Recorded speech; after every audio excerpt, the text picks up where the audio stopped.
Hello everyone, my name is Vella. I am a 2012 Nuffield scholar, and my study topic was grazing and genetic options to grow the beef business. Firstly, I would like to thank Nuffield for this great opportunity they have provided for me. It has changed my life for the better. It's unbelievable. I'd like to thank Jim, all the staff members, and of course this trip would not be possible without the great sponsorship provided by MLA, so thank you very much. A little bit at home and what I do. Bald Hills is situated in Central Coast Queensland and is located 150 kilometres north of Rockhampton and 220 kilometres south of Mackay, with my closest town is Marlborough, which is 50 kilometres away, and we have 20 kilometres of ocean frontage where we boundary the Herbert Creek and the Styx River, which is the second fastest tide creek in the southern hemisphere. I am a third generation sugarcane and cattle producer. I am married with 3 children, and together with my wife Leah, I have been managing one of the family properties, and I have been working for the family company ever since I left school at the age of 15. Bald Hills is 18,000 acres, and our annual rainfall is 800 mils for the year. The majority of that rain received between December through to March. We run 3,000 head of EU accredited crossbred cattle, where we have a breeding and fattening operation on our property. Our soils range from scrubbed volcanic soils just to granite, gravel and sandy loam soils. And this is just our beach on our property. So this is where my wife likes to go sunbaking every weekend with a bikini.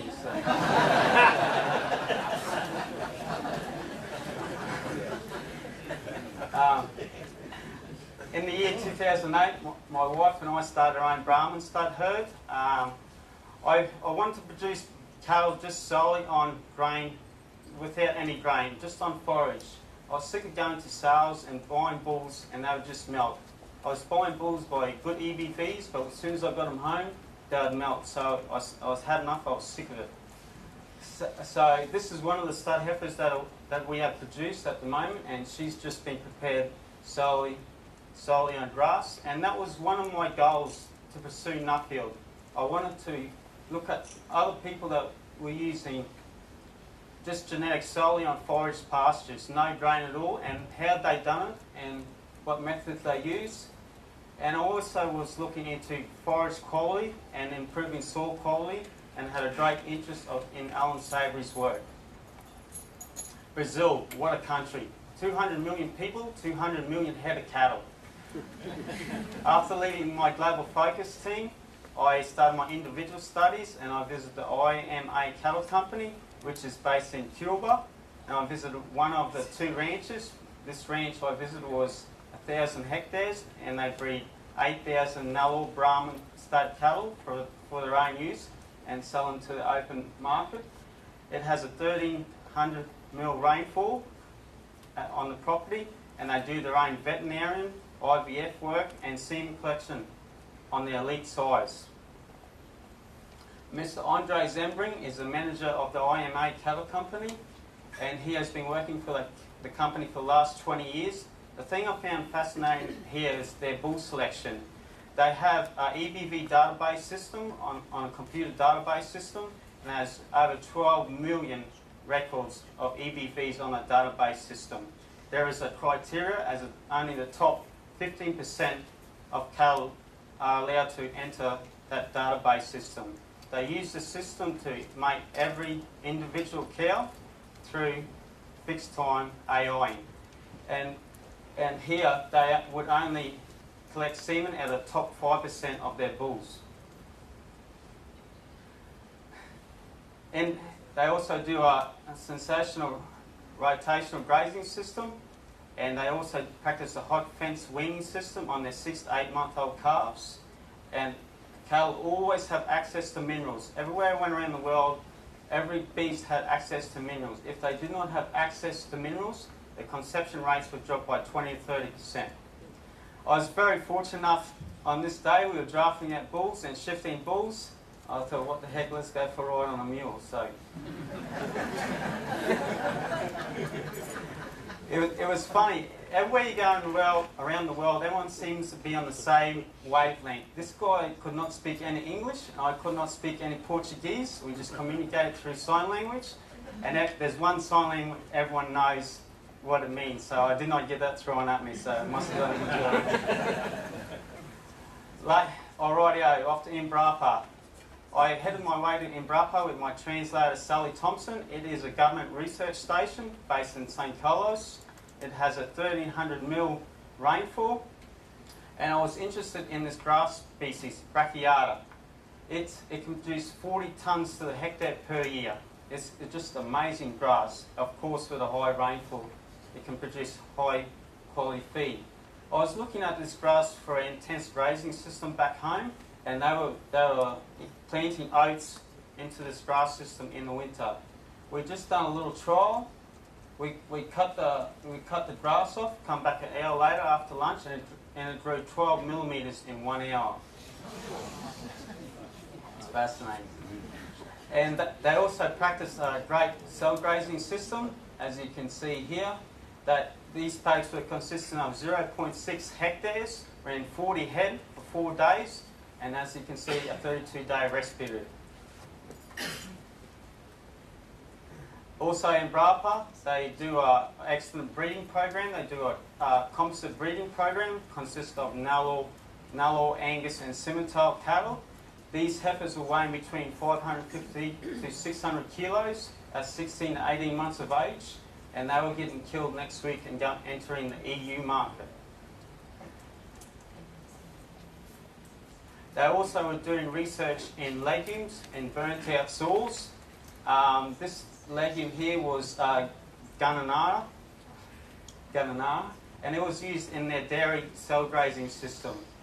It has a 20% protein level, and by using this legume, they could save their feeding cost by 21%. But the main goal for this legume was to improve soil quality. And they also were doing work of planting eucalyptus into pastures for capturing carbon and selling carbon credits later on in the future. Off to America. With my wife Leah and I, we visited the Zapata Ranch. It is based in southern Colorado, and it is leased by the Phillips family. It is a nature reserve, and there's 103,000 acres with 1,500 head of bison and 500 head of cattle. To really understand mob grazing and animal impact, you have to think back hundreds of years ago when the bisons used to roam free. They used to graze in a circular motion. They would hammer pastures and leave and come back. Pastures can take a flogging, but the rest period, that is the secret. And you also can learn a lot by looking at the bison about the gene pool. They've been a closed herd for over hundreds of years. They're a very consistent line, but you do not see any signs of inbreeding. So it can go to show you how close you can push the gene pool. They also were water testing the quality of the water flow, as this was all artesian water, and it was probably the best water I've ever seen in my life. It was just unbelievable to see. They also practice a rotational grazing system, as they are a follower of Alan Savory, and they were improving grass species. As you can see, they've just grazed it, and that's the paddock they were going into, and you can see the quality of the soil, what it was like. It's just like being at home on the beach. So, Leah and I made our way to the Blair Ranch. It is based in South Dakota in Sturgis. It's 30,000 acres with a 12-inch annual rainfall with snow, and they produce 1,200 head. They have 1,200 head of black Angus stud cattle, and they sell 400 bulls per year. But this is what fascinated me about their bull system. When they used to sell their bulls, they did no advertising, it was just word of mouth, but through radio. That's how they sold all their cattle. Leah and I had the option to jump on a bike and shift some cattle, but it was more of a tourist ride than actually doing any work. The Blairs also practice a time-fixed AIM program where they have 90+% conception rate. And this is one of their portable AI trailers they use on their leased land. They could AI well over 100 head in an hour by using this system, and the conception rates would go up by 5% for just using this safe system for AI. They also practiced a great rotational grazing system. As you can see here, 10 years ago there was hardly any legumes, and by the impact of cattle and spreading the seed, it is clearly visible the signs of rotational grazing. And this was one of their irrigation dams. They used to irrigate out of it 10 years ago, but ever since they've done great rotational grazing and more ground cover, it has never been full since. Hot fence weaning, I spoke about it earlier. Most of the ranches I've visited done hot fence weaning. It is actually where you wean the cow, not the calf. They put the cows in a yard, and then the calves are on a neighbouring side in another paddock, and they have access, clear access, visible access to the cows at all times. This system, the weaners were putting on 5 pounds after 10 days, or they were maintaining their weight. But this system, you have to have good facilities, and the cattle must have good temperament. But everywhere I went, they were using overseas. This is the ranch that really impressed me and inspired me. They just made by nature, and it is the Lassiter Ranch, which is owned by Dale Lassiter and family. It is situated in eastern Colorado, and they are the founders of the Beefmaster herd. They have 30,000 acres with a 12-inch rainfall with snow. And this is the rules they stand by for the last 70 years for mating. The 6 essentials: conformation, hardiness, weight, milk production, disposition, fertility. I think you can learn a lot by this method. It's so easy and so cheap, but so effective. You can use this on any breed, commercial or stud cattle. It has been a closed herd for over 40 years. Bull and heifers are mated at 14 months of age. Any wild cattle are culled. They have a 45-day mating period. They only retain herd size for 4 years, and they are sold then onto the open market. They have a 95+ conception rate. The main selection tool they use is that weaning weight and the yielding weight gain after a 100-day period, and all bulls are measured for stratum size at the age of 12 months. And if a cow does not calf, she gets culled. And if a cow brings a weaner under their weight requirements, that cow gets culled. So does the weaner. Just seeing these cattle just blew me away. Like, America's in one of their worst droughts, and these bulls are putting over 1 kilo a day easily, no worries. As you can see, that the forage quality is very poor. But these cattle look like they've been in a feeder, honestly. It's just unbelievable. And the Lassiters use no chemicals on their animals at all. And they also practice a great rotational grazing system, and they're great followers of Alan Savory. To these guys, I'd like to thank my Global Focus team. What a great bunch of people I've ever met in my life. Thank you guys for the memories, and you guys are like my second family to me. I'd like to thank my wife, Leah. You're my heart and soul. Thank you for the support. And yeah, I couldn't have done it without you, so thank you. And my children, Bo, Cal and Kurt, and my cousin Vince for running the property while I was away. Our neighbours, Paul and Crystal Caton, my parents, my sister, my in-laws, of course. Barry, Mary, Andrea, Coley and their partners, Sally Thompson and Pablo for Brazil for helping on my travels and translating for me, and all the hosts around the world. It's just unbelievable. Wherever we go, it's just, they open their home to you. And finally, I'd like to thank Nuffield and MLA very much. It's been a great honour to represent Nuffield. And I'd like to leave you with this thought. Live as though you are going to die tomorrow, farm as though you will farm forever. Thank you.